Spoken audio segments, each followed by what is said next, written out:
Hello students, welcome to our YouTube channel biology hub. मैं हूं कामना यादव और आज हम डिस्कस करेंगे सेल के पीवाईक्यूज जो नीट में आए हुए हैं। और आप अपनी रफ शीट ले लीजिए या फिर रफ नोटबुक ले लीजिए, ठीक है। उसमें 1 to 15 क्वेश्चन मार्क कीजिए और जो आपका क्वेश्चन ठीक आता है या गलत आता है उसको हाईलाइट कीजिए अपनी एनसीईआरटी में कि यहाँ पे मेरा क्वेश्चन ये रॉन्ग था और यहाँ पे मेरी ये मिस्टेक थी, ताकि जब आप नेक्स्ट टाइम उस चीज को रिवाइज करो तो वो मिस्टेक आपसे ना हो। ठीक है, तो हमें कम क्वेश्चन करने हैं। अगर आपको क्वेश्चन नहीं आता है तो आप स्किप कर सकते हो, लेकिन उस क्वेश्चन को गलत ना करो, बस ये है। अगर आप किसी क्वेश्चन के लिए 100% श्योर हो कि हाँ यही आंसर है, वही आप अटेम्प्ट करो। इससे क्या होगा कि हमारे मार्क्स नेगेटिव में कम जाएंगे। और दूसरी बात ये कि जैसे कि आपके नोट्स में आपने वो कर लिया, मार्क कर लिया, अब जब दोबारा प्रैक्टिस करो तो उसको ओवरकम करने की कोशिश करना। ठीक है, और ये भी कि अगर आपके 5 से क्वेश्चन ज्यादा रॉन्ग आ रहे हैं तो इसमें मोरल डाउन करने की कोई जरूरत नहीं है, लो कॉन्फिडेंस करने की कोई जरूरत नहीं है। ऐसा सबके साथ होता है कि फर्स्ट टाइम जब हम किसी चैप्टर के क्वेश्चन करते हैं तो वो रॉन्ग आते ही हैं, तो ऐसा कुछ नहीं है। तो आपको ऐसा लो कॉन्फिडेंस नहीं करना है कभी, बस रिवाइज करे जाओ चैप्टर को और फिर उसके क्वेश्चन ही ना करो कि नहीं मुझसे तो क्वेश्चन बहुत ही ज्यादा रॉन्ग हो रहे हैं। तो ऐसा करने का कोई जरूरत नहीं है। रोज प्रैक्टिस करनी है, रोज प्रैक्टिस करोगे तो आपके मिस्टेक्स भी ओवरकम होंगे और आपको अंदर कॉन्फिडेंस भी आएगा।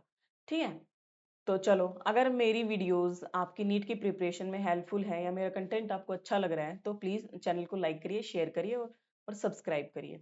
ठीक है, चलो स्टार्ट करते हैं। क्वेश्चन और रॉन्ग आए तो मुंह लटकाने की कोई जरूरत नहीं है बच्चों, तो है ठीक है, सबके साथ होता है ऐसा। चलो करते हैं क्वेश्चन। फर्स्ट क्वेश्चन है बेटे, फर्स्ट क्वेश्चन है गोल्जी बॉडी से। सो करो क्वेश्चन, ट्राई करो करने की।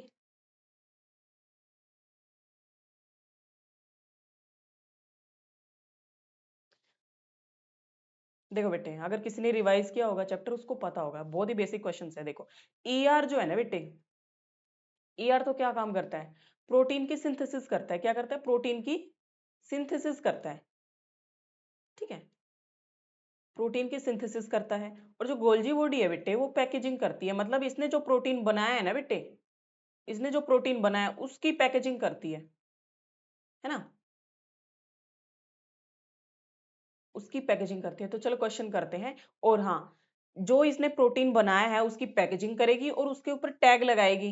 भैया प्रोटीन है तो उसके ऊपर शुगर जोड़ दिया, है ना, जो लिपिड है उसके ऊपर शुगर जोड़ दिया। तो ये सब काम किसका होता है? गोल्जी बॉडी का होता है। प्रोटीन बनाना ईआर का काम होता है, एंडोप्लाज्मिक रेक्टिकुलम का काम होता है। लेकिन उसी प्रोटीन को के ऊपर टैग लगाना, शुगर का टैग लगा दिया, ये प्रोटीन है इसको शुगर का टैग लगा दिया, ये लिपिड है स्मूथ एंडोप्लाज्मिक रेक्टिकुलम ने बनाया है, इसके ऊपर शुगर का टैग लगा दिया। तो ये सब काम कौन करता है? हमारी गोल्जी बॉडी करती है, जो इससे पहले न्यूक्लियस आएगा, उसके बाद एंडोप्लाज्मिक रेक्टिकुलम, उसके बाद गोल्जी बॉडी। तो इसका इंपॉर्टेंट फंक्शन क्या है बेटा? कि ये ग्लाइकोप्रोटीन्स और ग्लाइकोलिपिड्स की फॉर्मेशन करता है। हाँ करता है भाई। सेल्युलर एनर्जी, एटीपी का कोई रोल पढ़ा है आपने? नहीं, हमने तो माइटोकॉन्ड्रिया में पढ़ा था कि वहां पे इलेक्ट्रॉन ट्रांसपोर्ट चेन होती है, लेकिन हमने इसका तो कुछ नहीं पढ़ा, तो ये नहीं आएगा आंसर। ठीक है, modify the protein synthesised by ribosomes on RER, मतलब कि रफ ईआर ने जो बनाए हैं उसको मॉडिफाई कर रहा है ना, उसके ऊपर टैग लगा रहा है, उसको मॉडिफाई कर रहा है। ठीक है, इस facilitate the transport of ion, ऐसा हमने कुछ नहीं पढ़ा इसमें। इट्स प्रोवाइड मैकेनिकल सपोर्ट, नहीं ऐसा कुछ नहीं पढ़ा। ये कोई साइटोस्केलेटन थोड़ी ना है कि जो सपोर्ट प्रोवाइड करेगा। तो दो आंसर आ गए अपने, एक तो ये फर्स्ट वाला और ये ए और सी। तो ये हमारा इसका आंसर हो गया। तो चलो मैं एक बार आपको अपनी नोट्स में दिखा देती हूँ कि जो गोल्जी बॉडी है तो वो फ्लैट फ्लैट होती है, डिस्क शेप होती है और उसमें सिस्टेनाई प्रेजेंट होते हैं। अब यहाँ में क्वेश्चन कहाँ से आया बेटा? देख, ये प्रोटीन और लिपिड्स है उसको मॉडिफाई करती है। क्या लगाती है उसके ऊपर? ग्लाइकोलिपिड्स और ग्लाइकोप्रोटीन्स, मतलब जो प्रोटीन है उसके ऊपर शुगर जोड़ दी और जो लिपिड है उसके ऊपर भी शुगर जोड़ दी, है ना। प्रोटीन को मॉडिफाई करती है, उसको ट्रांसपोर्ट करती है, उसका सिक्रीशन करती है। ये सब मैंने डिटेल लेक्चर में करवाया हुआ है। अगर मैं यहाँ पे सारा गोल्जी बॉडी पढ़ाने लग गई तो फिर आप बोर हो जाओगे। तो चलो क्वेश्चन करना है, पहले क्वेश्चन करो। इसका जो डिटेल लेक्चर है वो मेरे चैनल पे है, वन शॉट में cell the unit of life, उसको आप देख सकते हो। ठीक है, अब ये देखो क्वेश्चन, ये भी उसी से ही है। किससे?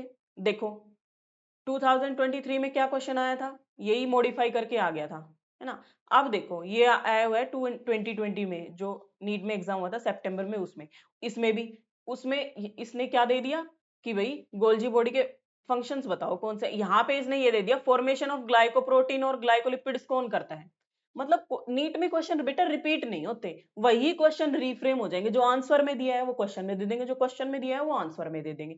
तो इसलिए कहते हैं सबसे पहले अपने प्रीवियस ईयर जो क्वेश्चन है ना उसको बेटा बिल्कुल दिमाग में बिठा लो। वो जब गोल्जी बॉडी आए ना तो दिमाग में ये चल रहा होना चाहिए कि हाँ गोल्जी बॉडी क्या करती है, क्या पैकेजिंग करती है, क्या मॉडिफाई करती है।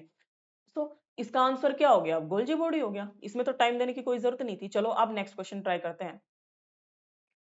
ये भी 2023 में आया हुआ है, इसको करो चलो।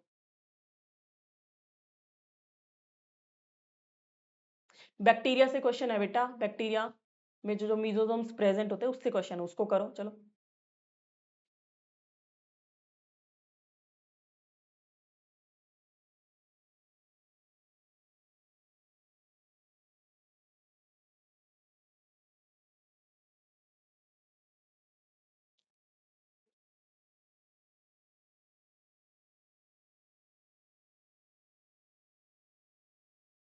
चलो मैं करवाती हूँ अभी। यहाँ पे बेटा मीजोसोम्स के बारे में क्वेश्चन पूछा हुआ है कि जो बैक्टीरिया के जो मीजोसोम्स हैं वो क्या फॉर्म करते हैं by the extension of plasma membrane. कैसे फॉर्म होता है, जैसे कि ये प्लाज्मा मेम्ब्रेन है बेटा बैक्टीरिया की, ये ऐसे इनफोल्ड हो जाएगी, एक्सटेंड कर लेगी अपने आप को, अपना सरफेस एरिया इंक्रीज कर लेगी। ये मैंने आपको पढ़ाया था तो ये आंसर ठीक है। सेकंड में mesosomes in bacteria help in DNA replications and cell wall formation. तो इसमें मैंने आपको जो डिटेल लेक्चर था उसमें करवाया था RRS, RRR मूवी आई थी, RR मूवी आई थी, उसमें आप ये याद कर लेना, ट्रिक है इसकी। RRS, R से रेस्पिरेशन, R से रेप्लिकेशन और S से सिक्रीशन। ठीक है, तो दोनों स्टेटमेंट करेक्ट है, statement 1 and 2 both are correct. Okay चलो चलते हैं। ये देखो, ये जो है मैंने डिटेल नोट्स लाई हूँ अपने, ये मीजोसोम्स है, यहाँ पे इसकी इनफोल्डिंग हो गई है प्लाज्मा मेम्ब्रेन की, है ना। तो उससे क्या होगा, इसका सरफेस एरिया इंक्रीज होगा। ठीक है, ये बेटा 3 फॉर्म की होते हैं, वसाइकल भी होता है इसमें। ये मैंने करवा दिया, रेप्लिकेशन, रेस्पिरेशन, सिक्रीशन, ये सब काम करती है सेल वॉल फॉर्मेशन। ठीक है, तो RRS सी भी लगा लेना यहाँ पे, या फिर सी याद रहेगा, सेल वॉल फॉर्मेशन, कि भाई प्लाज्मा मेम्ब्रेन है वो सेल वॉल फॉर्मेशन में बैक्टीरिया में हेल्प करती है। अब ये क्वेश्चन देखो, ये जो मैंने पिछला नोट्स यहाँ पे दिखाया है ना बेटे, ये पिली और फिम्ब्रियाई इसी से आया हुआ है। देखो एक एक स्लाइड से कितने क्वेश्चन आए हुए हैं, एक नोट से, एक बैक्टीरिया प्रोकैरियोट से कितने क्वेश्चन आए हुए हैं, वही घुमा घुमा के। रॉन्ग स्टेटमेंट ढूंढनी है बेटा, करेक्ट नहीं ढूंढनी। देखो क्या है,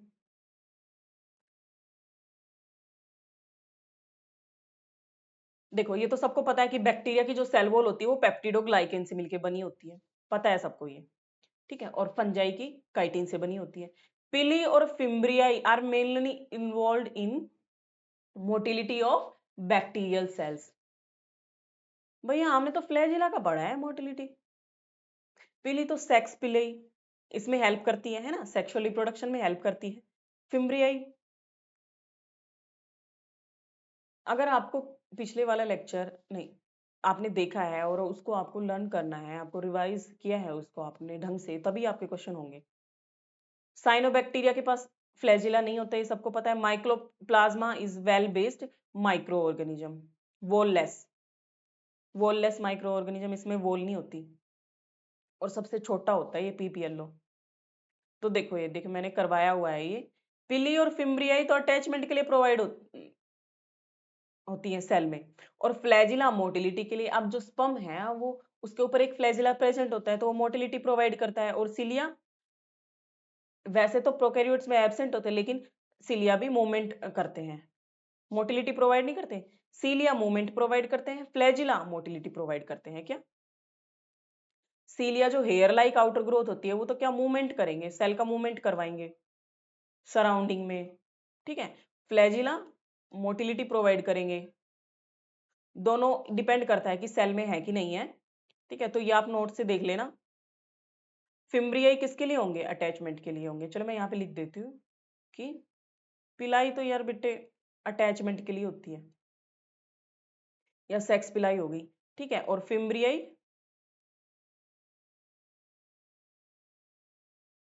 ये दोनों अटैचमेंट के लिए होती है, ठीक है। और फ्लैजिला मोटिलिटी प्रोवाइड करते हैं, सिलिया और फ्लैजिला सराउंडिंग में मूवमेंट के लिए, है ना। तो ये याद रखना है आपको, ठीक है, नोट्स में भी आप देख सकते हो इसको।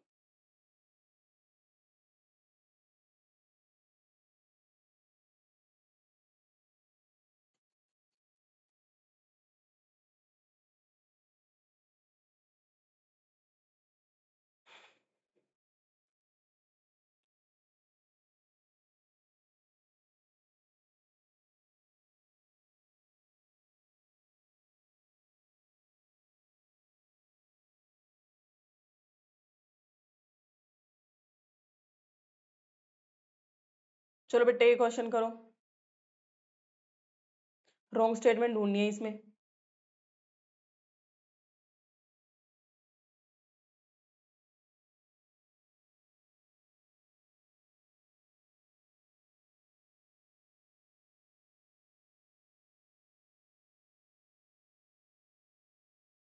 देखो ये सबको पता है कि जो बैक्टीरिया की जो सेल वॉल होती है वो पेप्टिडोग्लाइकेन की होती है, और जो माइकोप्लाज्मा है वो सबसे छोटा होता है बेटा, सबसे छोटा होता है पीपीएलओ। तो उसके पास वॉल नहीं होती, उसके पास वॉल एब्सेंट होती है, ठीक है। साइनोबैक्टीरिया के पास फ्लैजिला नहीं होता। पिलाई और fimbriae are mainly involved in motility of bacterial cells. ये क्या है भाई, फ्लैजिला करता है, स्पर्म के ऊपर फ्लैजिला प्रेजेंट होता है तभी तो वो मूव करके जाता है ना। सिलिया और फ्लैजिला का काम हो सकता है मूवमेंट का, मोटिलिटी का, लेकिन पिली और फिम्ब्रिया ही तो अटैचमेंट के लिए होते हैं। पिली क्या, सेक्स पिली, उसको दूसरी सेल्स के साथ वो अटैच होगी जाके तभी तो रिप्रोडक्शन होगा। आपने पिली सेक्स पिली पढ़ा है ना ये सब। तो पिली या पिलाई बोल सकते हो, फिम्ब्रियाई, ये दोनों जो चीजें है ना बेटे अटैचमेंट में होती है, ये अटैचमेंट प्रोवाइड करती है ये, ठीक है। क्या करती है, अटैचमेंट प्रोवाइड करती है। जैसे कि ये देख लो, ये मैंने यहाँ पे लिखा हुआ है कि, और यहाँ पे स्टार मार्क भी किया हुआ है कि पीवाईक्यूज में आ चुका है। पिली और फिम्ब्रिया अटैचमेंट प्रोवाइड करती है, फ्लैजिला मोटिलिटी प्रोवाइड करती है, ठीक है। चलो नेक्स्ट क्वेश्चन करो, इसमें नोट पूछा है एंडोमेम्ब्रेन सिस्टम का कौन पार्ट नहीं है बेटे। ये गोल्जी बॉडी, ईआर, ये सब वसाइकल फॉर्म करते हैं, एक तरफ से एंट्री करते हैं दूसरी तरफ से एग्जिट करते हैं, उस सिस्टम में कौन सी इसका पार्ट नहीं है ऑर्गेनली, ये करना है इसमें। ये भी 2023 का ही क्वेश्चन है।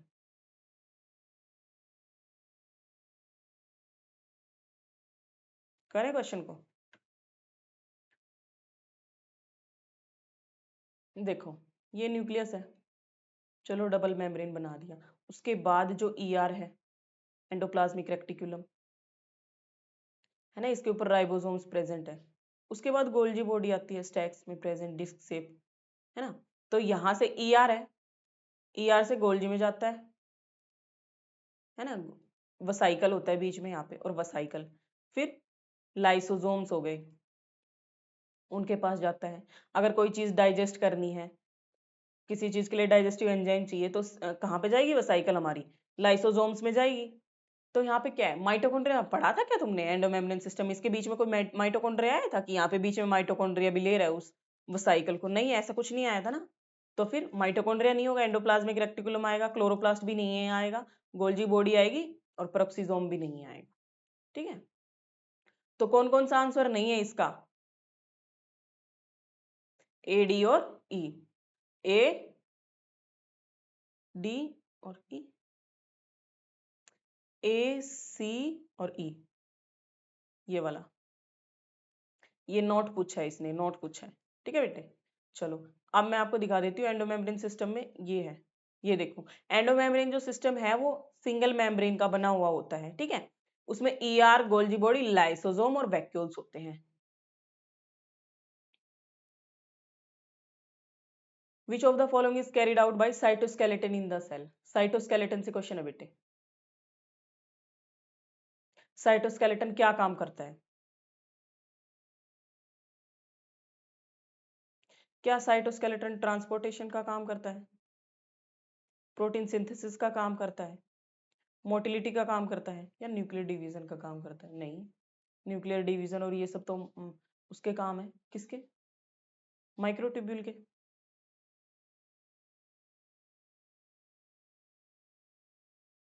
सो देखो,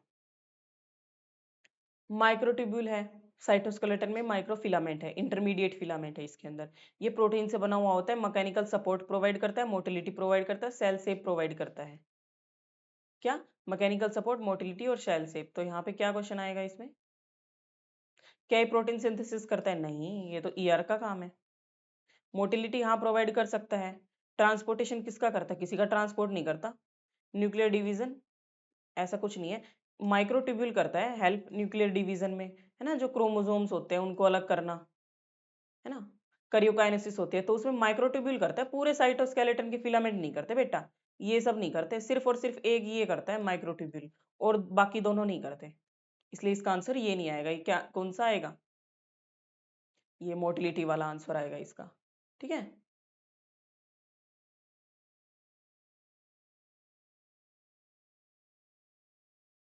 चलो नेक्स्ट क्वेश्चन करो। ये माइक्रोट्यूब्यूल से बेटा, साइटोस्केलेटन से ही।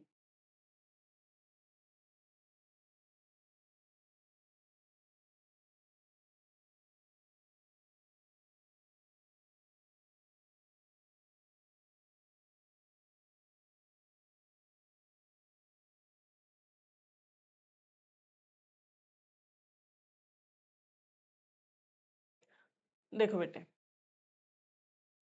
सेंट्रियोल्स हो, चाहे सिलिया हो, चाहे फ्लैजिला हो, सिलिया और फ्लैजिला में आपने ये नहीं पढ़ा था कि प्रोकैरियोट्स में और यूकैरियोट्स में 9+2 अरेंजमेंट, 9+0 अरेंजमेंट, ट्रिपलेट, डबलेट, ये माइक्रोट्यूब्यूल प्रेजेंट होते हैं। तो सिलिया, फ्लैजिला, सेंट्रियोल्स और स्पिंडल फाइबर। स्पिंडल फाइबर देखो मैंने पिछले उसमें बताया ही, ये यहाँ पे आपके सेंट्रोमियर है, काइनेटोकोर प्रेजेंट है, तो वहां से स्पिंडल फाइबर अटैच नहीं होते हैं सेल के अंदर, तो वो है ये। तो स्पिंडल फाइबर, सेंट्रियोल्स और सिलिया, इसमें माइक्रोट्यूब्यूल्स प्रेजेंट होते हैं। क्रोमेटिन नहीं, सेंट्रोजोम नहीं, सेंट्रियोल्स यहाँ पे प्रेजेंट होते हैं, है ना।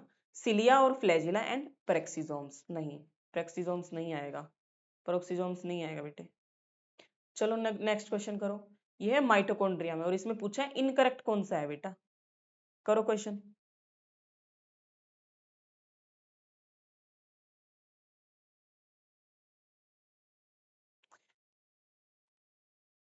चलो देखो, ये आउटर मेम्ब्रेन है माइटोकॉन्ड्रिया की, और जो इनर मेम्ब्रेन है ना बेटा, वो ऐसे इनफोल्डिंग में होती है ना। तो ये जो इनर वाली मेम्ब्रेन है ना, इसमें एंजाइम्स प्रेजेंट होता है। यहाँ पे इलेक्ट्रॉन ट्रांसपोर्ट चेन चलती है इनर मेम्ब्रेन में, यहाँ पे एटीपी बनाती है, और अंदर क्रैब साइकिल वगैरह चलती है। तो ये इनर मेम्ब्रेन में चलती है। और आउटर मेम्ब्रेन में तो पोरिन्स प्रेजेंट होते हैं, जो वाटर को, गैस को, इनको ट्रांसपोर्ट करते हैं, है ना, वाटर, गैस, अमोनिया, इन सबको ट्रांसपोर्ट करते हैं। तो आउटर मेम्ब्रेन में तो पोरिन्स प्रेजेंट होते हैं, और इनर मेम्ब्रेन में इलेक्ट्रॉन ट्रांसपोर्ट के एंजाइम। यहाँ पे फर्स्ट लाइन ही देखो बेटा, अगर किसी ने पढ़ा भी है ना आउटर और इनर, किसी ने माइटोकॉन्ड्रिया में ये भी पढ़ा है कि इलेक्ट्रॉन ट्रांसपोर्ट चेन, एटीपी, और ये सब इनर मेम्ब्रेन का काम है। वहां पे एंजाइम इसके वहां पे प्रेजेंट होंगे, छोड़ के सक्सिनेट डिहाइड्रोजिनेज एंजाइम को सिर्फ वही मेम्ब्रेन में प्रेजेंट नहीं होता। ठीक है, enzymes of electron transport are embedded in outer membrane. ऐसे कैसे भाई? आउटर में तो पोरिन्स प्रेजेंट होते हैं, जो वाटर वगैरह को अंदर लाते हैं। ठीक है, तो यही हो गया, नोट करेक्ट पूछा है। Inner membrane is convoluted with infolding, हाँ इनफोल्डिंग कर रही है। Mitochondrial matrix contain single circular DNA and ribosomes, हाँ यहाँ पे 70s राइबोसोम्स प्रेजेंट होते हैं, सर्कुलर डीएनए प्रेजेंट होता है। Outer membrane is permeable to monomers of carbohydrate, fats and protein, यहाँ पे पोरिन प्रेजेंट होते हैं, या फिर वैसे भी ये परमिएबल होती है। पोरिन तो सिर्फ बेटा वाटर का ही ट्रांसपोर्ट करते हैं, इनका कोई कार्बोहाइड्रेट फैट्स लेना देना नहीं है। बट या ये परमिएबल होती है, आराम से यहाँ पे कार्ब्स और फैट आ सकते हैं अंदर। ठीक है, कार्ब्स और फैट अंदर आ सकते हैं। चलो देखो, ये आपका माइटोकॉन्ड्रिया, यहाँ पे ये क्या बताया हुआ है, देखो सेलुलर एटीपी का सिंथेसिस करता है, एरोबिक रेस्पिरेशन करता है। आउटर मेम्ब्रेन में पोरिन, इनर मेम्ब्रेन में एफ नोट F1 पार्टिकल, ये इलेक्ट्रॉन ट्रांसपोर्ट चेन से एटीपी बनाते हैं, एटीपी बनाते हैं ये। ठीक है, तो सर्कुलर डीएनए ये दिखाया हुआ, यहाँ पे डबल स्टैंडर्ड सर्कुलर डीएनए, लेकिन यहाँ पे मेंशन करना था उनको कि डबल स्टैंडर्ड सर्कुलर डीएनए है, double standard single circular DNA, एक डीएनए प्रेजेंट होता है, ऐसा कुछ है क्या यहाँ पे? नहीं, पर ये याद रखना कि यहाँ पे double standard circular DNA present होता है। ठीक है, डबल स्टैंडर्ड, मार्क कर लो इसको।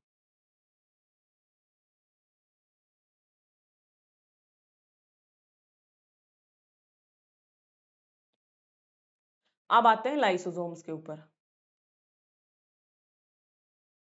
करो क्वेश्चन।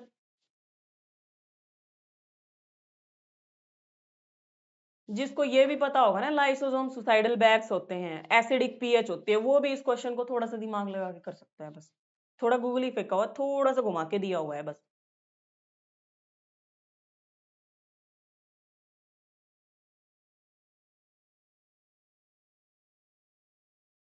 देखो ये लाइसोसोम है, इसके अंदर एसिडिक पीएच होती है बेटा।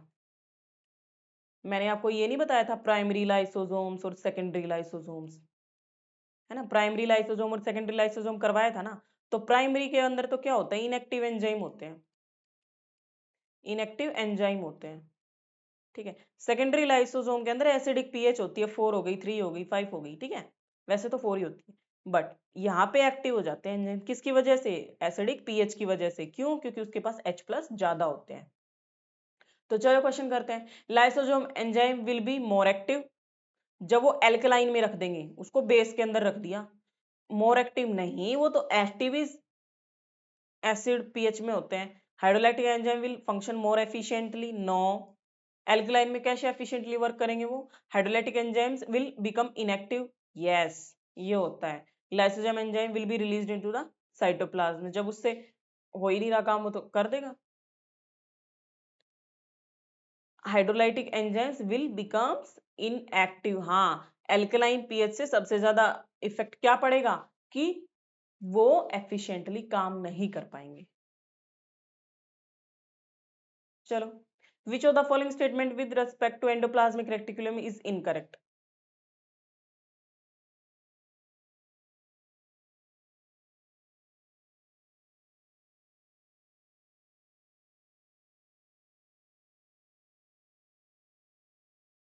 बहुत ही आसान क्वेश्चन है बेटा। रफ ईआर में राइबोसोम्स प्रेजेंट होते हैं, स्मूथ ईआर में नहीं होते। डिवॉइड्स, वर्ड्स का मतलब होता है फिल करना, डिवॉइड्स का मतलब होता है खाली करना, ठीक है, ये सही है। Prokaryotes only are R present, भैया ये सिंगल मेम्ब्रेन बाउंड ऑर्गेनेली है। और मैंने क्या बोला था कि जो प्रोकैरियोट्स होते हैं वो वहां पे मेम्ब्रेनलेस ऑर्गेनेली प्रेजेंट होती है, वहां पे ना तो स्मूथ ईआर प्रेजेंट होता ना ही रफ ईआर प्रेजेंट होता। क्या? ना तो स्मूथ ईआर वहां पे प्रेजेंट होता और ना ही रफ ईआर वहां पे प्रेजेंट होता, ठीक है। और एसईआर किसकी? लिपिड्स की।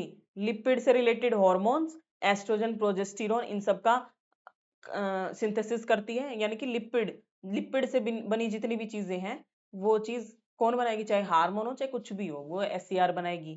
और प्रोटीन से बने हार्मोन्स या प्रोटीन पेप्टाइड्स, जैसे कि पेप्टाइड्स हार्मोन कौन से होते हैं? इंसुलिन और ग्लूकागन, ये सब कौन करेगा? आरईआर करेगा। चलो ये क्वेश्चन करो ध्यान से बेटे। इसमें क्रिस्टियाई और सिस्टर्नी दी हुई है, क्रिस्टियाई और सिस्टर्नी। जिस बच्चे को ये पता होगा गोल्जी बॉडी में सिस फेज ट्रांसफेज होता है, उसी से ही क्वेश्चन हो जाएगा बेटे।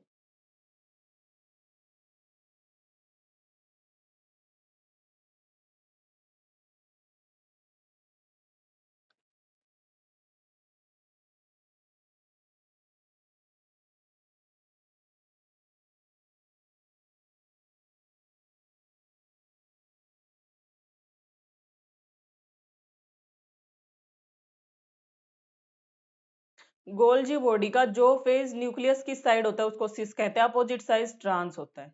और क्रिस्टियाई किसमें? माइटोकॉन्ड्रिया में प्रेजेंट होता है बेटा ये। तो डी का क्या आएगा? सिस्टर ने आई, disc shape sac of Golgi bodies. Cristae infolding of mitochondria, thylakoid, thylakoid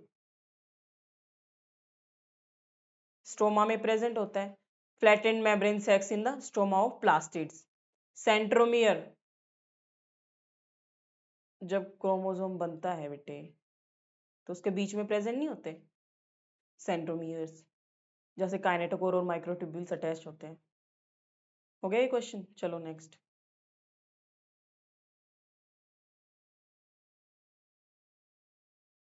जिसको साइंटिस्ट के नाम याद है उसी से क्वेश्चन होगा। ओमनी सेलुला ई सेलुला मंत्र फेंक दिया था किसने?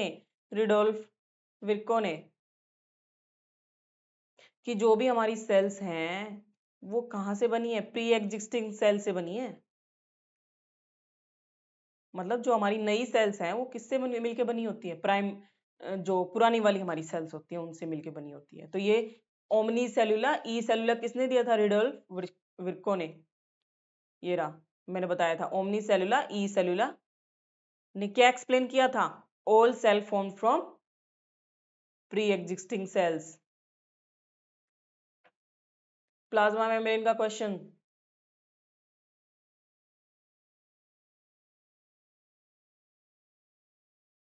माना थोड़ा पुराना क्वेश्चन है लेकिन फिर भी थोड़े बेसिक्स के लिए जरूरी है ये क्वेश्चन। चलो बेटे देखो, ये लिपिड्स होते हैं, ये हाइड्रोफोबिक टेल है, ये हाइड्रोफिलिक हेड है। हेड हेड पानी के लिए लविंग होता है और जो टेल होती है वो रिपेलेंट होती है। तो ये देखो, इससे मिलके बनी होती है अपनी प्लाज्मा मेम्ब्रेन। क्यों, बीच में टेल होती है, इतनी बड़ी प्लाज्मा मेम्ब्रेन है भाई, बीच में तो सारा हाइड्रोफोबिक एनवायरनमेंट है, क्योंकि टेल क्या होती है, हाइड्रोफोबिक, हेड हाइड्रोफिलिक। अब देखो ज्यादा रास्ता किसका तय करना है हमें, हाइड्रोफोबिक का। ये जो रास्ता है इसमें ज्यादा रास्ता किसको तय करना है, हाइड्रोफोबिक को करना है ना। जो वाटर में जो डिजोल्व नहीं होते वो चीजें आराम से यहाँ पे चली जाएंगी, क्योंकि यहाँ पे तो उनका ही राज है ना, यहाँ पे तो उनका ही राज है, इतनी दूर से आराम से चली जाएंगी हाइड्रोफोबिक चीजें। प्रॉब्लम किसको होगी, हाइड्रोफिलिक चीजों को होगी, जो वाटर लविंग जो चीजें हैं उनको प्रॉब्लम होगी। तो फॉस्फोलिपिड्स, अच्छा ये क्वेश्चन ही दूसरा है, मैंने देखा ही नहीं क्वेश्चन। चलो ये क्वेश्चन नेक्स्ट आएगा, मैं उसमें आपको हेल्प मिलेगी। ये वो प्लाज्मा मेम्ब्रेन का दूसरा क्वेश्चन है जिसको मैं भी करवा रही थी। प्लाज्मा मेम्ब्रेन का ही क्वेश्चन करो चलो। देखो बेटे, ये बाइलेयर होती है, फॉस्फोलिपिड बाइलेयर की मेम्ब्रेन बनी होती है, ठीक है। ऊपर पेरिफेरल प्रोटीन प्रेजेंट होते हैं, पेरिफ्री पे पेरिफेरल, ऊपर और नीचे, ऊपर और नीचे पेरिफेरल प्रोटीन प्रेजेंट होता है, बीच में इंटीग्रल मेम्ब्रेन प्रोटीन, इंटीग्रल जो धसे हुए होते हैं, इंटीग्रल मेम्ब्रेन प्रोटीन बीच में प्रेजेंट होते हैं यहाँ पे। अब करो इस क्वेश्चन को, देखो phospholipids embedded in the protein bilayer, okay, protein embedded in the phospholipid bilayer, protein embedded in a polymer of glucose molecule। ऐसे कैसे हो सकता है बेटा, phospholipid embedded in the protein bilayer, ये क्या है, फोस्फोलिपिड की बाइलेयर होती है ना, फोस्फोलिपिड की बाइलेयर होती है, उसके अंदर प्रोटीन एम्बेडेड होते हैं, protein embedded in the phospholipid bilayer, ये आंसर है। देखो जूम करना पड़ेगा यहाँ, मैं करती हूँ एक सेकेंड।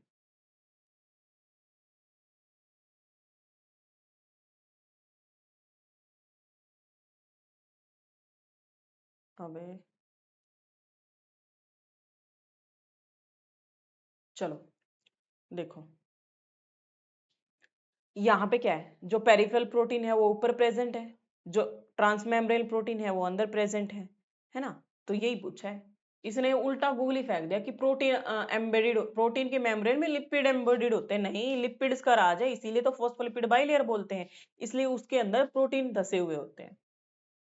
चलो अब वो क्वेश्चन आ गया जो मैंने करवाया था वहां पे, कि भैया हाइड्रोफोबिक का राज है, यहाँ पे हाइड्रोफोबिक टेल्स का राज है, अंदर ज्यादा एरिया उसी को कवर करना है, ऊपर तो जो पानी से लविंग है, पोलर हेड है, वही प्रेजेंट होगी। तो प्रॉब्लम किसको होगी, जो पानी में घुलने वाली जो चीजें हैं उनको बेचारों का थोड़ा है, हेड छोटा सा है और टेल इतनी बड़ी है, तो टेल का राज है बीच में।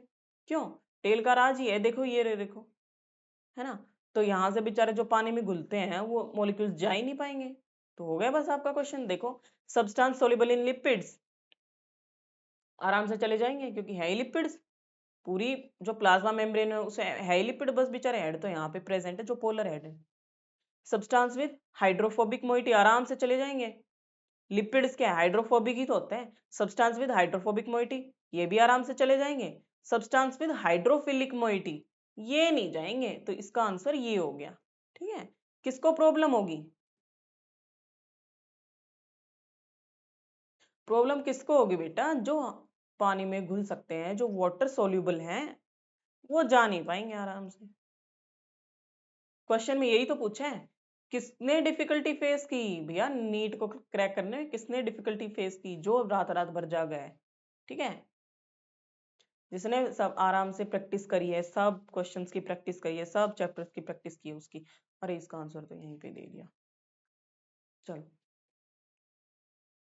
राइबोसोम्स आरआरएनए का पूछा है, यानी कि आरआरएनए का पूछा है। बहुत ही आसान क्वेश्चन है बेटा, मैंने करवाया था कि जो न्यूक्लियोलस होता है उसके अंदर एक्टिव रीजन होता है वो, और वहां पे सबसे ज्यादा सिंथेसिस किसकी होती है? आरआरएनए की होती है। तो biosynthesis of rRNA occurs into nucleus, active region of nucleus, active region है बेटा ये, ठीक है। चलो, इसका भी क्वेश्चन, इसको करो, चलो हो जाएगा, ये इजी क्वेश्चन है। स्मूथ एंडोप्लाज्मिक रेक्टिकुलम क्या करता है बेटा? लिपिड्स को सिंथेसाइज करता है, और लिपिड से बने हुए हॉर्मोन्स को, टेस्टोस्टेरोन, एस्ट्रोजन, प्रोजेस्टेरोन, इन सब के। रफ एंडोप्लाज्मिक रेक्टिकुलम सबको पता है बेटा, प्रोटीन सिंथेसिस करता है। गोल्गी बॉडी उनके ऊपर मॉडिफिकेशन करता है। लिपिड है तो उसके ऊपर शुगर लगा देगा, प्रोटीन है तो उसके ऊपर शुगर लगा देगा, तो उसको हम ग्लाइकोसाइलेशन बोलते हैं। देखो, सेंट्रियोल स्पिंडल फॉर्मेशन में हेल्प करता है, ठीक है, ताकि जो क्रोमोसोम है वहां पे आराम से अटैच हो जाए माइक्रोट्यूब्यूल। ओके, तो हो गया। नेक्स्ट क्वेश्चन, इसने ये पूछा है बेटा, जो अपना क्रोमोसोम है उसके बिल्कुल मिडिल में सेंट्रोमियर प्रेजेंट है, तो उसको हम कौन सा क्रोमोसोम बोलेंगे?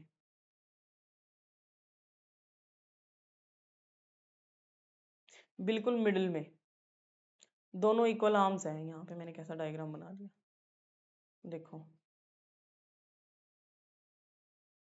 सेंट्रोमियर से दोनों इक्वल डिस्टेंस पे आर्म्स हैं।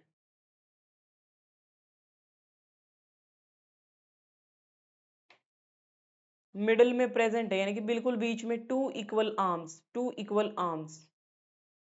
कौन सा है? मेटासेंट्रिक। देखो, ये रहा, इक्वल है, मेटासेंट्रिक। थोड़ा सा सेंटर से दूर है तो सब मेटासेंट्रिक। बिल्कुल एंड से थोड़ा सा दूर है एक्रोसेंट्रिक, बिल्कुल एंड पे है टीलोसेंट्रिक, टेल एंड पे। अब ये क्वेश्चन करो, एंडोप्लाज्मिक रेक्टिकुलम का ये endomembrane system, single membrane bound organelles आएगा इसमें। सिंगल मेम्ब्रेन बाउंड ऑर्गेनेलिज कौन सी होती है? करवाया था ना मैंने, देखो ये, ER Golgi body, lysosome, vacuoles.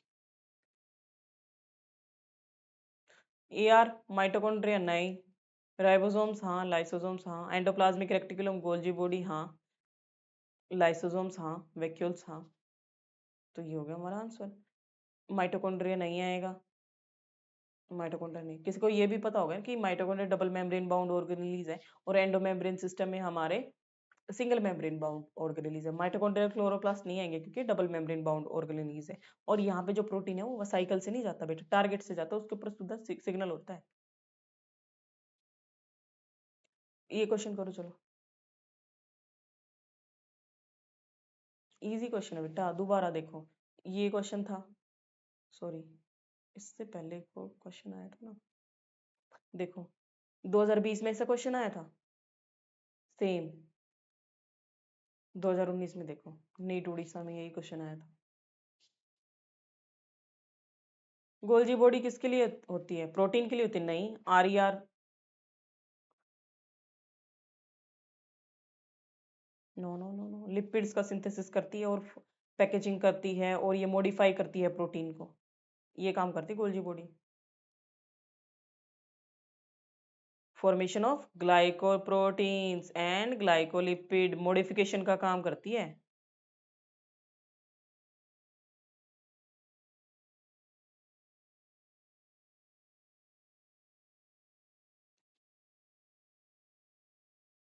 Lysosome क्या करते हैं? सुसाइडल बैग्स होते हैं, डाइजेस्टिव का काम करते हैं एसिडिक पीएच में, है ना, एसिडिक पीएच में डाइजेस्ट करते हैं एंजाइम्स को, सोई जो मटेरियल है उसको। वैक्यूल्स क्या काम करते हैं? स्टोरेज का काम कर सकते हैं, एक्सक्रीटरी वेस्ट को निकालने का काम कर सकते हैं, ठीक है। राइबोसोम्स क्या करते हैं? प्रोटीन सिंथेसिस कर सकते हैं, है ना।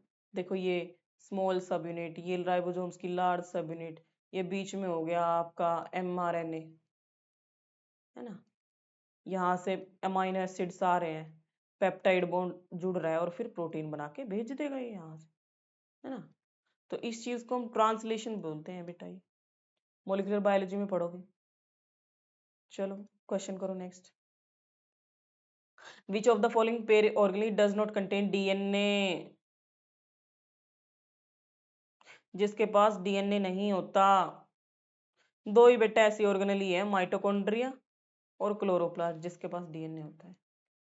Chloroplast and vacuoles no, lysosomes and vacuoles yes. Nuclear envelope होगा इसके पास, यहाँ पे भी माइटोकॉन्ड्रिया के पास होगा। चलो नेक्स्ट क्वेश्चन। ये बेटा ना, इसमें थोड़ा ट्रांसपोर्ट, जो वाटर ट्रांसपोर्ट है, प्लांट ट्रांसपोर्ट है, वो घुसा दिया इसमें। प्लांट का जो मेटाबॉलिक पाथवे C3 C4 और ये सब घुसा दिया इसमें। रेस्पिरेशन, फोटोसिंथेसिस, इन सब का काम है ये। बट यहाँ पे आप ये क्वेश्चन यहाँ से कर सकते हो कि पोरिन्स कहाँ प्रेजेंट होता है? क्लोरोप्लास्ट और माइटोकॉन्ड्रिया के आउटर मेम्ब्रेन में प्रेजेंट होते हैं। और लैग हीमोग्लोबिन क्या है? पिगमेंट से रिलेटेड है। Lag haemoglobin pink coloured pigment, porins use pores in outer membrane of mitochondria, and chloroplast में भी ये प्रेजेंट होते हैं पोरिन्स। तो इससे आप ये क्वेश्चन कर सकते हो। ये बाकी respiration, H+ accumulation lumen of thylakoids में होता है। जब डार्क रिएक्शंस या फिर लाइट रिएक्शंस होती हैं तो उसमें क्या होता है कि ल्यूमेन में जो थाइलेकोइड्स ये थाइलेकोइड्स है ना, इनकी ल्यूमेन में H+ एक्यूमुलेशन हो जाता है, ज्यादा हो जाता है। और फिर जब ये बाहर जाते हैं अगेंस्ट द कंसंट्रेशन ग्रेडियंट, तो यहाँ पे स्ट्रोमा में एटीपी फॉर्मेशन होती है। ये प्लांट का जो मेटाबॉलिक पाथ है उसका काम है ये। पर ये क्वेश्चन यहाँ पे देखो, दो दो चैप्टर मिक्स कर दिए इसने और तब क्वेश्चन पूछा है। तो बेटा सावधान हो जाओ, अपने क्वेश्चन आराम से किया करो, ध्यान से देख के। देखो ये यहाँ पे पोरिन्स प्रेजेंट होते हैं, ठीक है। चलो, सो आई होप सबके क्वेश्चंस सही आए होंगे। और मैं नेक्स्ट चैप्टर का डिटेल सेशन लेके आऊंगी, cell cycle and division. Okay बेटा, फिर हम उसके PYQs करेंगे। तो अगर आपके क्वेश्चन गलत भी आते हैं ना, आपको लर्न नहीं है चीज़ें, तो कोई नहीं, आप उसको दोबारा से रिवाइज कीजिए, दोबारा से प्रैक्टिस कीजिए, अपनी मिस्टेक्स पे वर्क कीजिए, ठीक है। तो आप इम्प्रूव करोगे। चलो बाय।